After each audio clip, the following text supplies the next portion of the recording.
pousse la municipalité à demander la réduction de la vitesse de 50 km/h dans ce secteur et de connaître le motif que le ministère oppose à cette diminution de vitesse. Donc, j'en fais la proposition.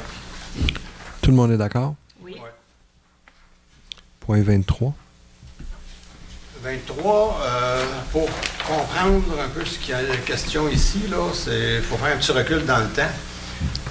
Il y a quelques années, on avait demandé, pas moi, mais le conseil avait demandé à l'FQM de faire une étude et d'établir une enquête salariale pour savoir au niveau des employés de la municipalité, est-ce que les salaires étaient comparables au marché, d'une part, d'établir une structure salariale avec des échelles et de proposer des politiques salariales qui allaient avec tout ça. Ils ont essentiellement fait une bonne job. Et c'est pour ça qu'on s'est servi de beaucoup des recommandations de la FQM dans notre politique salariale et qu'on a cristallisé les échelles salariales et on les a mis à jour en 2025 avec l'IPC. Il y a eu une petite problématique quand on a voulu clarifier dans quelle mesure est-ce que l'enquête salariale était concordante avec notre marché de référence. Quand on parle de notre marché de référence, ce dont on parle, c'est les municipalités qui ont grosso modo le même nombre de population, la même richesse foncière et la même superficie à gérer que nous autres. Parce que c'est sûr qu'à 67 km², s'il y a une municipalité qui a 8 km² à gérer, on n'est pas tout à fait au niveau des chemins dans la même affaire.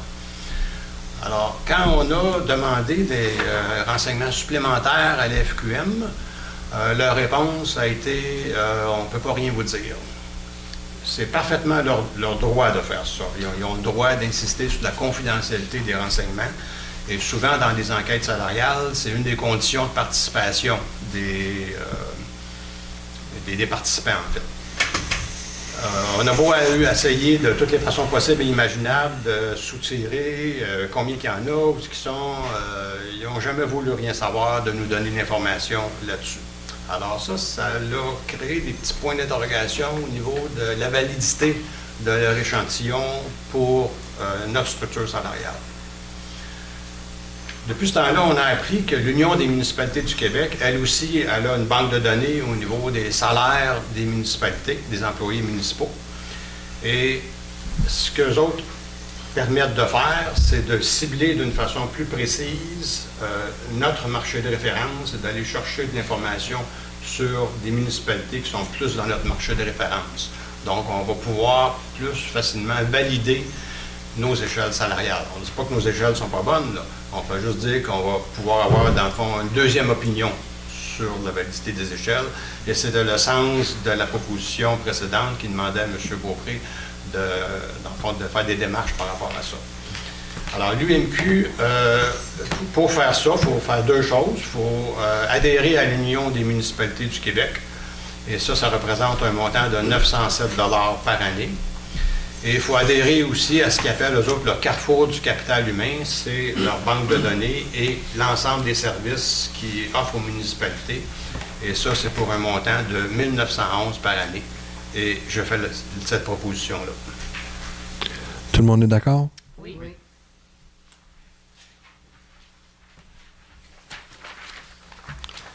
Point 24. Je voudrais féliciter Brody Picken pour sa participation au championnat mondial de deck hockey. Ça va se tenir le 19 au 22 juin à Klagenfurt, en Australie. En Autriche. Autriche, excuse, pas en Australie, mais en Autriche, durant les Jeux. Et puis, il va représenter le Québec avec son équipe. Et j'en fais la proposition. Tout le monde est d'accord? Oui. Point 25. OK, c'est pour mandater... ça s'appelle... Représentant municipal pour enchérir et acquérir les immeubles à vendre pour taxes. C'est pour autoriser le DG et en cas d'absence du DG, le DGA pour représenter la municipalité aux enchères durant le vente pour taxe, j'en fais la proposition. Tout le monde est d'accord? Oui. Point 26.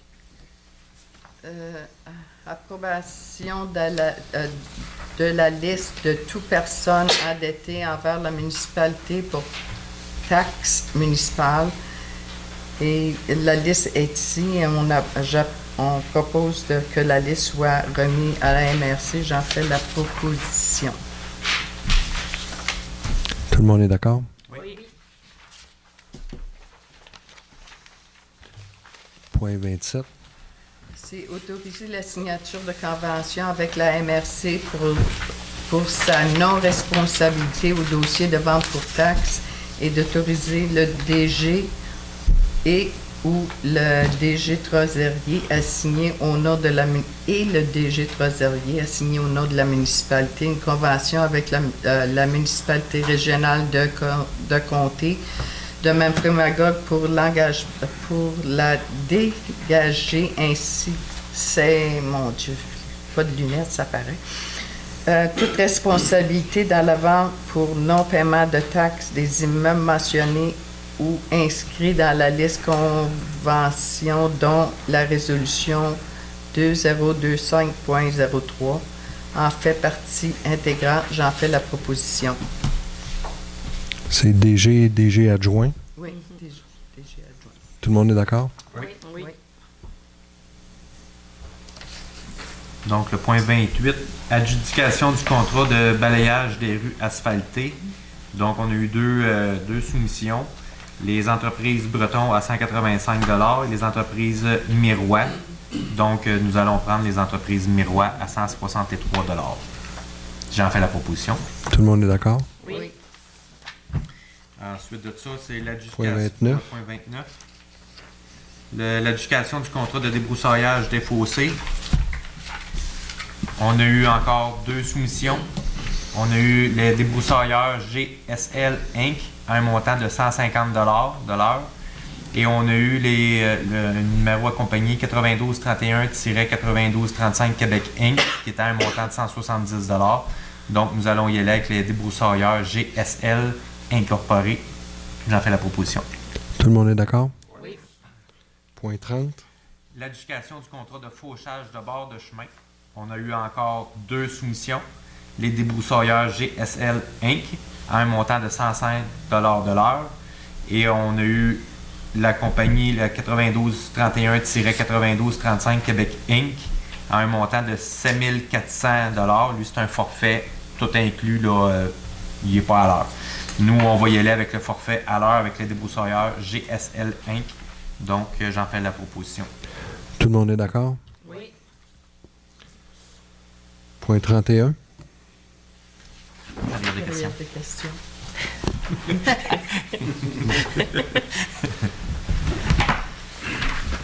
Bonsoir, Denis Desrosiers, secteur Lac-Brousseau. J'aimerais savoir concernant les droits de mutation, est-ce qu'il y a des comparables dans d'autres municipalités environnantes? Je pense à Eastman, je pense à Knowlton, je pense à... Où est-ce qu'il y a des maisons de 500 000 et plus, en fait? Comment est-ce qu'on se compare par rapport à d'autres municipalités? Dans le coin ici, je pourrais pas vous dire exactement, j'ai pas fait de recherche. Je sais qu'il y en a dans le coin. Je sais que chez moi, à Offord, c'est comme ça. Magog, je pense qu'ils l'ont aussi. C'est à l'Est de Montréal. Est-ce que c'est pas mal tout, toujours autour de 3 %? Parce que je pense que c'est ça le montant. montant. Oui, c'est 3 %, c'est le maximum prévu par la loi, de toute façon. OK.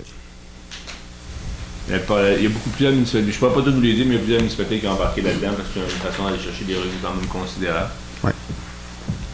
OK. Mais, je sais que vous n'étiez pas là le mois passé, là, mais ça a été expliqué. C'est tout par tranche de valeur. Le 3 % s'adresse au montant qui excède le 500 000. OK. Ça ne s'applique pas aux 500 000, à la valeur totale. L'excédent. Oui. C'est-à-dire que c'est pas les 500 000, c'est les règles de la loi. Ce qui dit maintenant qu'ils vendent 550 000, c'est juste le 50 000 qui est accès à 3 %. D'accord. J'aurais une autre question. J'ai 3 questions. Je peux continuer? Allez-y. Concernant, tantôt, on a autorisé l'agrandissement d'une maison pour devenir bigénérationnelle. Je me demande, la question que je me pose, c'est pas concernant ce projet-là, C'est si, par exemple, n'importe qui décide d'agrandir sa maison en disant que ça va devenir bigénérationnel, mais que finalement, ça devient presque une maison à logement où il va louer ça à un parfait inconnu. Est-ce que c'est encadré, ces histoires-là?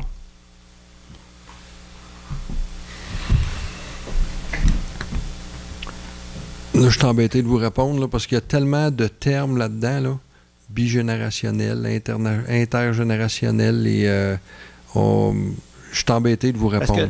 Parce que Mais c'est sûr que quelqu'un qui a... Il y a des critères pour être intergénérationnel, mais une fois que la génération n'est plus là, on fait quoi avec l'autre moitié de maison? Fait que, tu sais, c'est... Ouais. Mais je ne sais pas, M. Beaupré, êtes-vous au courant si on qu'est-ce qu'on a? ça comme- devient un duplex? Un des critères, par exemple, c'est que tu ne peux pas séparer les deux. Il faut qu'il y ait des espaces communs. Alors, je ne suis pas sûr que tu as le goût de louer Il y a une porte Il n'y a commune. pas d'espace commun. Là. dans une BRLP générationnelle. Qu'il y ait une Ça me porte semble pas. Il commune. faut juste que tu aies la porte qui communique. Dans le fond, ce qui arrive, c'est que tu as seulement un compteur d'hydro, tu as seulement une adresse. Tout est un. Puis la maison principale, elle contrôle tout l'autre côté, admettons, là, si je peux dire ça comme ça. En tout cas, on pourrait être clarifié, mais je pense qu'il y a des, Mais il y a des j'en ai critères. une, je te le confirme, j'ai Ouais. respecté les règlements. OK. Lié à la grande En tout cas, En fait, la sonnette d'alarme, hein, d'après moi, là, c'est de peut-être voir si une maison risque de devenir un duplex, que ce soit un détour pour devenir un duplex. Puis à ce moment-là, je ne suis pas certain que tous les critères seraient respectés, là. Alors peut-être vérifier ça. Merci. Par exemple, je pense que les duplex sont permis dans plusieurs secteurs. Fait que là, La municipalité Oui, aussi. ça devient c'est confus. Ouais.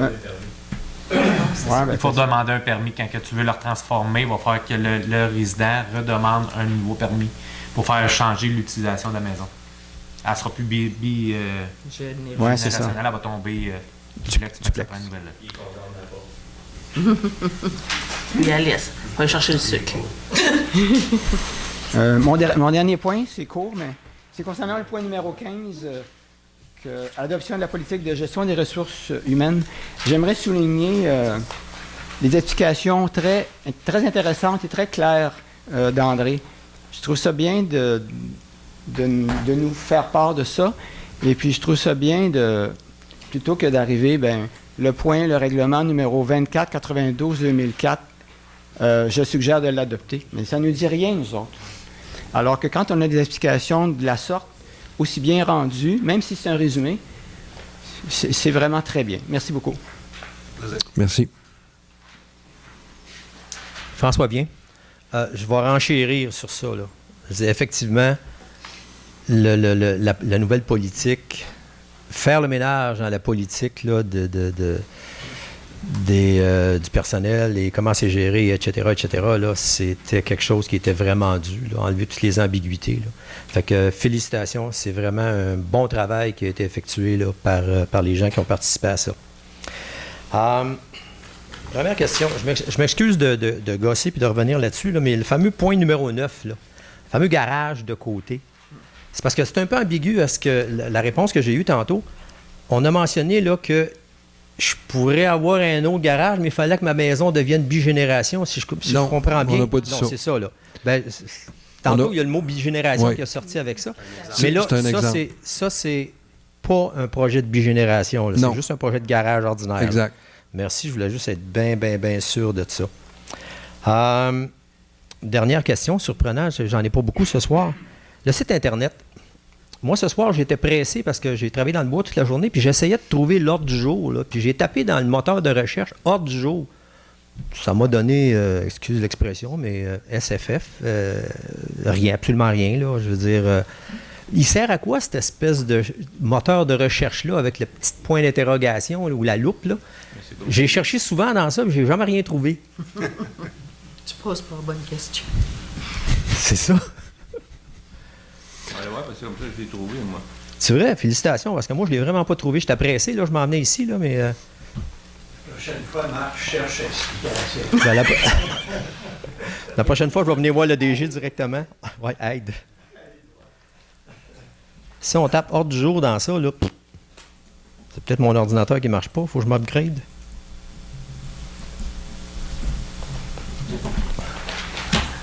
Puis pendant qu'ils cherchent, là, Oui. j'aurai peut-être une question en attendant qu'on ait cette réponse-là. Maintenant qu'on fait partie de l'UMQ, l'Union des municipalités du Québec, notre cotisation, ça nous donne droit à tous les services qui sont offerts par l'UMQ ou seulement une partie des services seulement? Tous les services. Certains, il y a des services. Je vais donner un exemple. Il y a possibilité de faire un appel d'offres pour la poussière. On embarque avec eux autres, ça va nous coûter moins. On va payer de la poussière quand même, mais ça va nous coûter moins. Oui. Mais on a droit à tous les services en faisant. Il y en a beaucoup de services de l'UMQ. Parce qu'ils donnent des services Oui, d'urbanisme, par exemple, ils donnent plein de Mais- services. Là. Fait que- Tous les services ne sont pas gratuits. Il faut faire attention. Là. Rien gratuit dans les services. Comme le capital du Carrefour humain, là, ils peuvent donner, ramasser un conseil à embaucher un DG, à des diagnostics organisationnels, mais il n'y a rien de gratuit, c'est certain. On a un tarif préférentiel parce qu'on est membre, OK. mais il n'y a rien de gratuit. OK. C'est clair.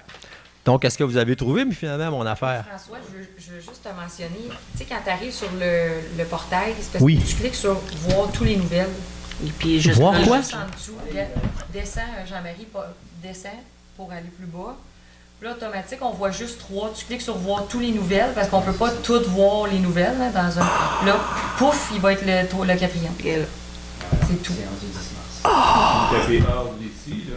Ouais, c'est ça, ordre du jour, parce que c'est ça que tu Ouais. recherches, mais il va apparaître aussi. C'est parce que c'est séance. Ah, moi, j'ai tapé hors du jour, ça ne marchera plus à ce moment-là. Hein? Ah, je sais pas, Ouais. ça donne rien de taper trop de texte. De taper le moins de texte possible, en autant qu'il y a un mot dedans. On va mettre haut, puis ça va être correct. Merci. Mais juste à cliquer sur voir tous les nouvelles, tu vas vraiment tout le temps. Moi, c'est comme ça que je le cherche quand que je vais les chercher. Richard Leblanc. Moi, je voulais juste faire comme une image, vous faire un portrait. Là, si j'ai compris, le changement de vitesse sur la 112, c'est comme d'éliminer la section 70 km/h. Oui, OK. c'est. Ce qu'on voulait surtout, c'est réduire à 50 vis-à-vis le parc. Oui, oui. Puis Mais je veux dire, autant que ça- possible, ça le se trouve dépanneur être la aussi. section Oui, qui est à exact. 70. Oui. Moi, j'aimerais ça qu'on prenne cette section-là, puis qu'on la mette à l'entrée. L'autre entrée, il y a 2 entrées au village, Oui. une chaque bord. Ça donne demain. Il y a 2 sorties aussi. Puis, fait qu'on pourrait mettre ce 70 km-là, cette zone tampon-là, de l'autre bord. Parce Pour que moi, augmenter la je vais- vitesse. Moi, je vais juste à l'entrée du village, puis je vous confirme que quand ils voient la pancarte 50, là, en descendant la côte, là, ça marche pas. Parce qu'ils passent de 90, ils lâchent le gaz, mais dans une côte, comment tu lâches le gaz, ça ralentit pas. Fait que ça serait bien le fun que Oui. cette zone-là, pardon? Ils n'ont pas. Ils n'ont pas. Non, mais ça serait... On va commencer par cette demande-là.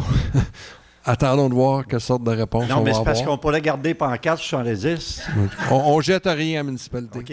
En tout cas, c'est... Ça appartient au web. Non, mais si, en tout cas, moi je vous suggère fortement de regarder ça, parce que si la zone 70 était tout de suite après 90, puis que ça donnait dans la côte, bien, quand il arriverait en haut de la côte, puis qu'il voit le 50, il serait déjà à vitesse réduite. On en prend note. Merci de votre attention.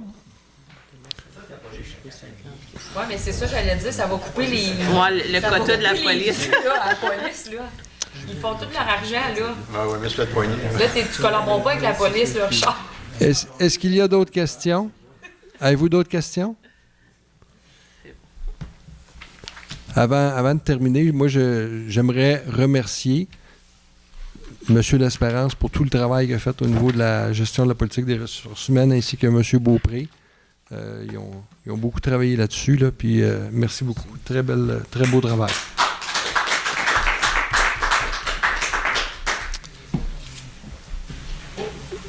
Oh, une nouvelle question? Non, moi j'ai entendu, les Ouais, autres moi, ont tout. rien fait, puis moi C'est ça ça. me... Moi Non, plus, ça me non, fait c'est... pas. Écoutez, C'est beau On les l'a remerciements, travaillé. mais on est quand même une équipe, là. ben, tout le monde a travaillé, mais plus particulièrement, c'est OK. Mais je peux vous dire qu'à la dernière séance, on est sorti d'ici très tard parce qu'on a passé au travers toute la politique au complet, ligne par ligne, puis on l'a fait ensemble. Je veux juste rappeler quelque chose. Oui. On est tous responsables de dossiers chacun et il a les ressources humaines.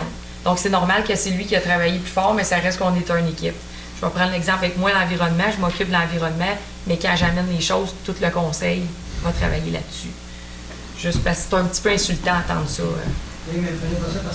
Je le prends pas personnel, mais je trouve ça gratuit, les commentaires que vous avez faits. On vous aime tous. Ça paraît pas toujours. Ouais, c'est ça. Des soirs mieux que d'autres. Allez-y. Yves, côté secteur robot, moi, ça serait pour savoir, c'est quoi le nombre d'absences au niveau du conseil qui sont permises? Légalement, c'est 3 absences consécutives à la séance publique. OK. Ça répond-tu à votre question? Oui, ça répond. Y a-t-il d'autres questions? Donc, levée de la séance? Céline Delorme-Pékin propose la levée de la séance à 8h25. Tout le monde est d'accord? Oui. Merci. Merci de votre présence. Bonsoir à tous. Bonne soirée.